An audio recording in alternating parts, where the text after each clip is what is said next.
নমস্কার বন্ধুরা, তোমরা কেমন আছো? আশা করি তোমরা খুব ভালো আছো। আমিও খুব ভালো আছি। আমি বলি না শুধু গল্প, আমি বলি মনের কথা, মেঘমালার কথা। সবাইকে স্বাগত। তোমরা আমার পাশে থাকো, আমার চ্যানেলকে তোমরা সাপোর্ট করো। সোনালি গল্প শোনাচ্ছি। কিছু গল্প সোনালির বাকি আছে, সেইটা তুলে ধরছি। সোনালির মেয়ে রূপালির সম্বন্ধ এলো খুব বড় লোকের ছেলের সঙ্গে, কিন্তু বলতে আলুওলার সঙ্গে বিয়ে হবে মেয়ের বন্ধু বান্ধব বলছে, তোর মা এত লেখাপড়া শিখছে আর আলুওলার সঙ্গে বিয়ে দিচ্ছে, সে কি রে? তো ভাবতেই পারি না। বলছে কি করব বল? বলছে তুই ভেঙে দে। বলে মা আলুওলার সঙ্গে বিয়ে হবে না, আমার বন্ধু বান্ধবরা কত আর আলুওলার সঙ্গে বিয়ে দিচ্ছ তুমি, আমার এতে মত নেই, তোমার সব কথা শুনবো। আমি এত শিক্ষিত করেছিলে কেন? মেয়ে এরম জবাব দেয়। তখন বলে ঠিক আছে, তুই যেটা চাইছিস না সেটা হবে না। আমি মানুষের মনে কষ্ট দিতে চাই না, তুই জানিস তো ভালো করে। তোর মনে তুই তো আমারই মেয়ে, তোকে কেন কষ্ট দেবো আমি? বল, বিয়ে করবি না? বলছে না। বলে আজ আশীর্বাদ ওদের ফিরিয়ে দাও। এই না বলে ছেলের বাবা ঢুকছে। বলতে না বলতে ছেলের বাবা ঢুকছে। এরম সময় বলছে এই তো এসে গেছি দিদি। বলছে অপরাধ নেবেন না দাদা, আমার এখানে মেয়ের বিয়ে দেব না। বলে সে কি, কেন, কি কারণ ঘটলো? বলছে মেয়ের একটু অমত আছে। বলে মেয়ের অমত আছে? বেশ ভালো, যেখানে আপনার মেয়ের অমত সেখানে কাজ করবেন না। ঠিক আছে, ফিরে যাচ্ছি। বলে হ্যাঁ দাদা আসুন, আমার কিছু বলার নেই। এই না বলে পাশের বাড়ি একটি মেয়ে দাঁড়িয়ে ছিল। মেয়েটা কি খুব সুন্দরী দেখতে, রূপালিরই মতন দেখতে। তা বলল, ও খুকু, তোমাদের এইটা বাড়ি? বলছে হ্যাঁ কাকু, এটা তো আমাদেরই বাড়ি। কেন, কিছু বলবেন? বলছে হ্যাঁ তোমার মা আছে? বলে মা বাবা দুজনেই আছে, বাড়িতেই আছে, ডাকবো? বলে হ্যাঁ ডাকো না, খুব ভালো হয়। এই না বলে মেয়েটি বলছে বাবা মা একটু বাইরে আসবে, একজন কাকু তোমায় ডাকছে, কিছু বলবে মনে হয়। বলে নমস্কার নমস্কার দাদা। হ্যাঁ বলছে আসুন আসুন আসুন, ভেতরে আসুন। হ্যাঁ বলছে হ্যাঁ ভেতরেই তো যাবো, ভেতরেতে গিয়ে আলোচনা করব। বলে আজকে না ওই রূপালীকে আশীর্বাদ করার কথা, আপনি কি বাড়ি ভুল করেছেন দাদা? বলছে না না, ভুল করিনি, একটু ভুল বোঝাবুঝি হয়ে গেছে ভাই। ওনার মেয়ের মদ নেই, আমার ছেলে আলু বিক্রি করে, আলুওলা মুখের উপরে বললো আলুওলার সঙ্গে আমরা বিয়ে, ছেলে মেয়ে মদ নেই, ওই জন্য বিয়ে দেবে না বলছে। তা আমি ফিরে যাচ্ছিলাম, আপনার মেয়েটি আমার চোখে পড়লো, খুব ভালো লাগলো মেয়েটিকে। বলছে দাদা বিশেষ দুঃখের কথা একটা বলবো? বলে হ্যাঁ বলুন, নিশ্চিন্তে বলুন। বলছে আমরা খুব গরিব, আপনাদের সঙ্গে কী করে কাজ করব বলুন? বলছে আপনি রাখুন, আমি যদি পছন্দ করে খরচা দিয়ে নিয়ে যেতে পারি, আপনার মেয়ের কপাল যদি ভালো থাকে, নিশ্চয়ই আপনার মেয়ে যদি আমার হাঁড়িতে চাল দেয়, নিশ্চয়ই ও আমার ঘরের বউ হয়ে আসবে। এখন আপনার কি মত বলুন, আমি কি ঢুকবো? বলে নিশ্চয়ই ঢুকবেন, আসুন বসুন। এই না বলে বলে মেয়েটিকে আসনে বসান, আমি আশীর্বাদ করে যাব। এই নেকলেস আমি আর ঘরে নিয়ে যাব না। এই না বলে বলে সে কি? বলে হ্যাঁ আমি যা বলছি তাই জোগাড় করুন। এই না বলে তাড়াতাড়ি করে মেয়েকে আসনে বসায়, রেডি করে মেয়েকে আসনে বসায়, পরে আশীর্বাদ করে নেকলেস দিয়ে ধূপবাতি দিয়ে, ধূপ টুলপো দিয়ে আশীর্বাদ করে উঠে বলল, শুনুন এবারে কথা, বিয়ের দিনটা ঠিক করে নিই, আর আমার বাড়ি দেখতে যাবে? আমি মেয়ের মা বলছে আমি কি দেখতে যাব? মেয়ের বাবা বলছে আমি কি দেখতে যাব? ঈশ্বরের মিলন, এটা ঈশ্বর আমাদের মিলিয়ে দিয়েছে, আপনার সঙ্গে বিয়ের দিনকেই দেখা হবে, আসুন। বলতে কিছু টাকা দিল, ঘরদোরগুলো একটু সারিয়ে নিন, আমাদের তো আত্মীয় স্বজন অনেক আছে, আপনার সামর্থ্য নেই, আমি জেনে শুনি আপনার মেয়েকে আমি নিয়ে যাব, পছন্দ হয়েছে। এই না বলে অনেক টাকা ওর বাবার হাতে দিল, বাবা নেবে না, মানে না রাখতে হবে, বন্ধু করছি না, বন্ধুর মান যাতে না যায় সেটা বন্ধু দেখবে না। বলে এটা কজনে, বলে দাদা, বলে আপনার মেয়ে বরাত, তাই আপনার মেয়ে আমার হাঁড়িতে চাল দিয়েছে, তাই জন্যেই বউ হয়ে যাচ্ছে, নালে তো ওই তো রূপা যাবার কথা ছিল, রূপালি।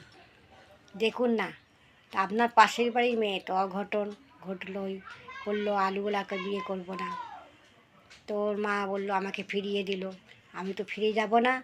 আপনার মেয়ের যদি ভাগ্যে থাকে নিশ্চয়ই আমার বাড়িতে চাল দিয়ে আমার বৌমা হবে। এই না বলে সেখানে আশীর্বাদ করে চলে এলো, বলল বাড়িতে চলে গেল, বললো কী গো আশীর্বাদ করে ফিরে এলে কিরাম? বলছে কিরাম আবার গন্ডগোল হয়ে গেছে গো। খোকার মা বলে গন্ডগোল হয়ে গেছে? কি গন্ডগোল, কি বলছো গন্ডগোল হয়ে গেছে? বলে এই রূপালী মেয়েটাকে দেখিয়েছিলে না, পছন্দ করেছিলে, ও মেয়েটার সঙ্গে বিয়ে আশীর্বাদ হয়নি গো। বলে কেন, কি কারণ? বলছে খোকা আলু বিক্রি করে, ছেলের মেয়ের বন্ধুরা বলেছে এত লেখাপড়া শেখাচ্ছে তোর মা শিখেছে, আর তুই আলুওলাকে লাস্টে বিয়ে করবি? সে কী রে রূপালী, এটা ভাবতেই পারি না। এই বলে মেয়ের মন ভাঙিয়ে দিয়েছে। মেয়ের মা বলল আমায় যাবার সময়, তখন আমি পাশের বাড়ি মেয়েটি দাঁড়িয়েছিল, মেয়েটিকে বললাম আমার খুব পছন্দ হলো মেয়েটাকে দেখে, কিন্তু রূপালীদের মতন সামর্থ্য একটু একদমই নেই কো। একদিনে আনে, একদিন একবেলা হয়, একবেলা না, খুবই গরিব, হাতে ধরে কান্নাকাটি করছে। মেয়েটির মা বাবা বললাম দেখুন আপনার মেয়েটিকে আমরা নিয়ে যাব, ব্যাস আর কিছু চাই না। বলে এই কথা বলে এলাম ওই মেয়েটির সঙ্গে খোকার বিয়ে দেব আমি। তোমার মত আছে? বলে তোমার যেখানে মত আছে আমার সেখানে কেন মত অমত করব, নিশ্চয়ই 100 বার বিয়ের দিন ঠিক করেছে? বলে হ্যাঁ আগামী অমুক তারিখে বিয়ে। বলে ঠিক আছে। বলে এই না বলে সকালবেলা যখন ছেলের বাড়ি থেকে মেয়ের বাড়িতে গায়ে হলুদ আসছে, পাড়ার লোক তো দেখে তো অবাক হয়ে গেছে। অবাক হবেই তো কথা, ওরা তো খুবই গরিব, এরম ঘরে দেওয়ার মতন সামর্থ্য কিছুই নেই। এই না বলে বলে কত গায়ে হলুদের জিনিস, মিষ্টি, শাড়ি, গয়না সব পাঠিয়েছে। এই না বলে কানা ঘষা হচ্ছে, মেয়েটার দেখ রে, মেয়েটার কপাল পাথর চাপা কপাল, দেখ দেখ কার বিয়ে হবার কথা ছিল আর কার বিয়ে হলো। রূপালীর জন্যে এলো সম্বন্ধ, হয়ে গেল ওই বাড়ির খুকুর সঙ্গে। দেখতি তো খুকুরও কপালটা কি খুলে গেল। এই না বলে রাত্রিবেলা যখন বর আসে, বরের গাড়ি আগে আসে, তার পেছু পেছু সব গাড়ি আসছে 4টে করে। অবাক হয়ে গেছে পাড়ার লোক, বাহ এত গাড়ি করে বরযাত্রী আসছে, ওর বাবা পয়সা পেলো কোথায়? বলে আরে ওর বাবা কেন, ওই তো বরের বাড়ি থেকে সব খরচা দিয়ে নিয়ে যাচ্ছে মেয়েকে গয়না মুড়ি দিয়ে, দেখছিস না? বলে হ্যাঁ সত্যি তো, রূপালীর কপালটা এমনই খারাপ, যা এই তো। বলে এরই নাম মানে ভগবান, এরই নাম ভগবান যে যাকে দেয় সেই ভাগ্য, একেই বলে ভাগ্য। এই না বলে মেয়েটির সঙ্গে বিয়ে থা হলো। 4 বোন, ও বড় ছিল, তার 3টে বোনেরও বিয়ে দিল সেই জামাই, ঘর দৌড় করে দিল, আসা যাওয়া করে, এইভাবে বছর ঘুরে গেল। ভালো গয়নাগাটি পরে নিজের গাড়ি করে আসে। তারপরে সোনালির আবার সম্বন্ধ দেখে বিয়ে হলো। সোনালি কলেজ যেত, আসার পথে একটি মহিলা ওকে ডাকলো, তোমার বাড়ি কোথায় গো? বলছে আমার বাড়ি অনেক দূর কাকিমা, আমি তোমার বাড়িতে একটু যেতে পারি? বলে হ্যাঁ কেন যাবেন না, চলুন, কিছু দরকার? বলে হ্যাঁ দরকার তো আছে, তোমার বাবা মা আছে তো? বলছে বাবা তো নেই, বাবা তো অ্যাক্সিডেন্টে মারা গেছে, আমি তখন ছোট, মায়ের মুখে শুনেছি সব। চলুন, আপনি যাবেন বলছেন, মায়ের মুখ থেকে সব গল্প শুনবেন। বলে চলো। এই না বলে সোনালির মেয়ে রূপালী, রূপালীর সঙ্গে সেই ভদ্রমহিলা আসে, এসে বলছে মা একজন কাকিমা এসেছে, দেখো এসে বাইরে। বলে দিদি আপনি, আপনাকে তো চিনতে পারছি না। বলছে চেনার কোনো দরকার নেই, আমি কি ভেতরে ঢুকতে পারি দিদি? বলে নিশ্চয়ই, আসুন আসুন, আমার কি ভাগ্য। বলে এই না বলে সোনালি বলে রূপা মা, তোমার কাকিমাকে একটু জল দাও, অনেক দূর থেকে। বলে হ্যাঁ মা দিচ্ছি। এই না বলে রূপালি একটু মিষ্টি দিয়ে, নারকোল নাড়ু ছিল ঘরেতে, বলে দিদি আমার হাতে নারকোল নাড়ু তৈরি করে রাখি, ছেলেমেয়েরা স্কুল থেকে আসে খায় একটু জল খায়। আপনি খান, আপনি খান ভাই খান। বলে এই না বলে একটি নারকোল নাড়ু নিল, আর 3টি নারকোল নাড়ু ও রূপাকে একটা খাইয়ে দিল, যে শাশুড়ি হবে। বলে এইটি আমার বৌমা করব, আমি আগে বৌমাকে মিষ্টি মুখ করিয়ে দিই। বলে সে কি দিদি? বলে আপনি অবাক হচ্ছেন, আমার বাড়ি ঘরদোর দেখবেন? বলছে যে না না না, সে কথা না, কিন্তু আপনি বলছেন আমি বৌমা করব, আমি তো বুঝতেই পারছি না। বলছে না, কোনো কিছু না, আমার ছেলে সামান্য একটা কাজ করে, তবুও আমাদের যা আছে আপনাদের আশীর্বাদে অনেকই আছে, অনেক অনেক আছে। এই না বলে দিদি দেখুন মেয়ের ভাগ্য, মেয়ের ভাগ্য কথায়, কার হাঁড়িতে চাল কখন কে দেয় ঈশ্বরই ঠিক করে দেয়। এই না বলে ওখান থেকে কথাবার্তা করে চলে এলো, এসে বলছে খোকা, একটি মেয়েকে আমার খুব পছন্দ হলো। বলে সে কী বলছো মা, কোথাকার মেয়ে? বলে কলেজে পড়ে আসছিল, মেয়েটি শিক্ষিত আছে, দেখে আমার এত পছন্দ হয়ে গেল। মেয়েটির পেছু পেছু, বলে সে কি মা, তুমি পেছু পেছু বাড়িও চলে গেল?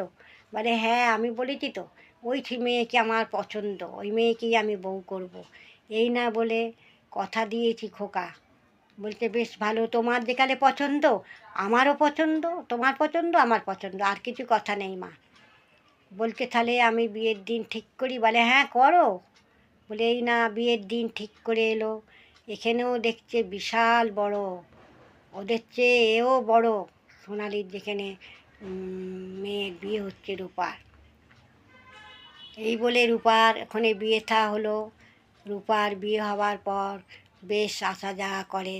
রূপার ভাই ছোট, ওকেও একটা ভালো জায়গা অফিসে রূপার বর জামাইবাবু হয়, সেও লাগিয়ে দিল, চাকরি করতে লাগলো।